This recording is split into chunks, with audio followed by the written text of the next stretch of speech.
दोस्तों भारत ऐसा रॉकेट बना रहा है जो स्पेस में सैटेलाइट भेजकर वापस आ जाएगा। Indian space research organisation ISRO ने reusable launch vehicle autonomous landing mission RLV LEX का सफलतापूर्वक टेस्ट किया है। रीयूजेबल लॉन्च व्हीकल सैटेलाइट भेजने के बाद वापस धरती पर लौट आएगा। इसके जरिए दोबारा किसी और सैटेलाइट को लॉन्च किया जा सकेगा। दरअसल अभी तक किसी भी सैटेलाइट को लॉन्च करने के लिए रॉकेट का इस्तेमाल किया जाता है, जो बेहद खर्च वाला साबित होता है। दोस्तों रीयूजेबल लॉन्च व्हीकल TD विमान जैसा दिखने वाला एक स्पेस शटल है जो 2 स्टेज में काम करता है। इसकी पहली स्टेज में शटल के नीचे लगा रॉकेट उसे सैटेलाइट के साथ आसमान में उड़ा कर ले जाएगा। इसके बाद वहां यह रॉकेट अलग हो जाएगा और स्पेस शटल सैटेलाइट को विमान की तरह ड्राइव करते हुए उसके ऑर्बिट में सेट करेगा। फिर यह स्पेस शटल वापस जमीन पर ठीक किसी विमान की तरह लैंड कर जाएगा। हालांकि अभी यह मानव रहित होगा, यानी इसके स्टीयरिंग का कंट्रोल किसी ड्रोन, विमान या UAV की तरह कंट्रोल रूम में बैठे पायलट के हाथ में होगा। लेकिन ऑपरेशनल होने के बाद यह इंसान को भी अंतरिक्ष में ले जा सकेगा। लैंड करने के बाद यह दोबारा हल्के मेंटेनेंस के साथ अगले मिशन के लिए इस्तेमाल किया जा सकेगा। दोस्तों यह सैटेलाइट पूरी तरह से स्वदेशी है, यानी इसमें यूज की जा रही तकनीक से लेकर इसमें इस्तेमाल हो रहे पुर्जे तक हर चीज भारत में ही डेवलप की गई है और यहीं बनाई गई है। इसरो अपने रीयूजेबल लॉन्च व्हीकल पर लंबे समय से काम कर रहा है।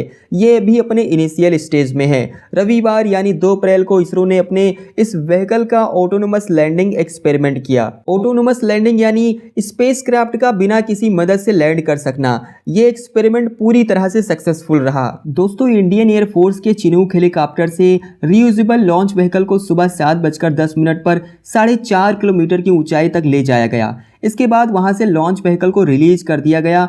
RLV का रिलीज ऑटोनोमस था। इसने लैंडिंग के लिए इंटीग्रेटेड नेविगेशन, गाइडेड और कंट्रोल सिस्टम का इस्तेमाल किया। सुबह 7:40 पर व्हीकल ने एयर स्ट्रिप पर ऑटोनोमस लैंडिंग पूरी की। दोस्तों इसरो का दावा है कि दुनिया में पहली बार एक विंग वाली बॉडी को हेलीकॉप्टर से 4.5 किलोमीटर की ऊंचाई तक ले जाया गया और रनवे पर ऑटोनोमस लैंडिंग के लिए छोड़ दिया गया। RLV TD में एक फ्यूलेज स्टेज बॉडी, एक नोज कैप, डबल डेटा विंग और ट्विन वर्टिकल टेल्स है। इसकी लंबाई 6.5 मीटर और चौड़ाई 3.6 मीटर है। इसका पहला सफल परीक्षण 23 मई 2016 को किया गया था, जिसमें इस मिशन की कई अहम तकनीक जैसे कि autonomous navigation, guided and control, reusable thermal propulsion system और री एंट्री मिशन जैसे मैनेजमेंट को टेस्ट किया गया था। ये सारे टेस्ट सफल रहे थे। तब यह अंतरिक्ष में 64.8 किलोमीटर की ऊंचाई तक स्पेशल एटमॉस्फेयर बूस्टर रॉकेट की मदद से भेजा गया था और वहां से इसे 180 डिग्री पर घुमाकर बंगाल की खाड़ी में तट से करीब 500 किलोमीटर दूर बने वर्चुअल रनवे पर लैंड कराया गया था। दोस्तों किसी भी रॉकेट मिशन में 2 बेसिक चीजें होती हैं, रॉकेट और उस पर लगा स्पेसक्राफ्ट।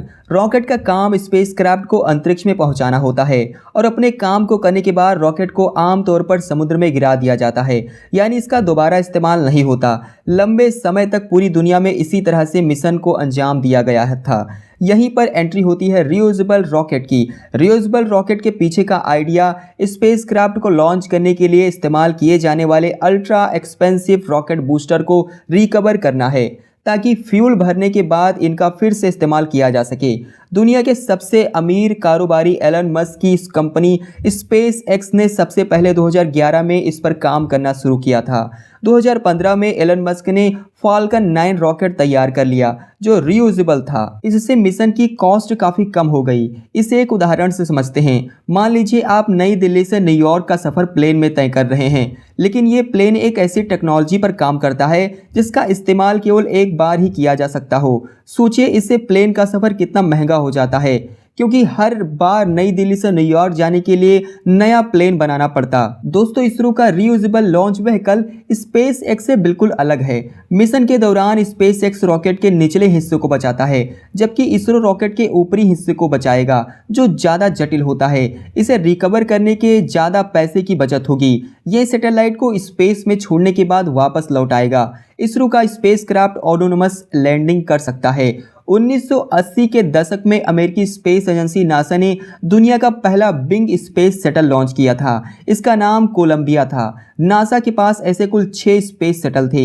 हादसों के बाद 2011 में नासा ने इन शटल्स को रिटायर कर दिया। रूस ने भी बुरान नाम से अपनी reusable space shuttle technology develop की थी, लेकिन कुछ ही मिशंस के बाद इसे बंद कर दिया गया। ऐसे में सवाल उठता है कि जब अमेरिका और रूस बिट्स स्पेस शटल पर काम करना बंद कर चुके हैं, तो इसरो इस पर काम क्यों कर रहा है? स्पेस टेक्नोलॉजी के कुछ एक्सपर्ट्स कहते हैं कि अमेरिका और रूस की जो टेक्नोलॉजी थी वो 20वीं सदी की थी, यानी पुरानी टेक्नोलॉजी। इसरो जिस टेक्नोलॉजी से बिट्स स्पेस शटल बना रहा है वो 21वीं सदी की है।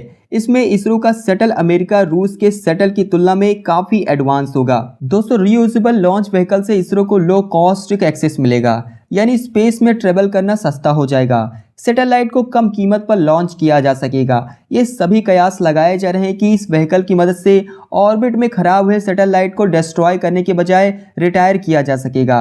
इसके अलावा जीरो ग्रेविटी में बायोलॉजी और फार्मा से जुड़े रिसर्च करना आसान हो जाएगा। दोस्तों, इस वीडियो में इतना ही। साथ ही अगर आप भी वर्ल्ड अफेयर्स, करंट अफेयर्स से रिलेटेड वीडियोस देखना पसंद करते हैं तो आप हमारे चैनल को सब्सक्राइब कर सकते हैं। तब तक के लिए जय हिंद, जय भारत।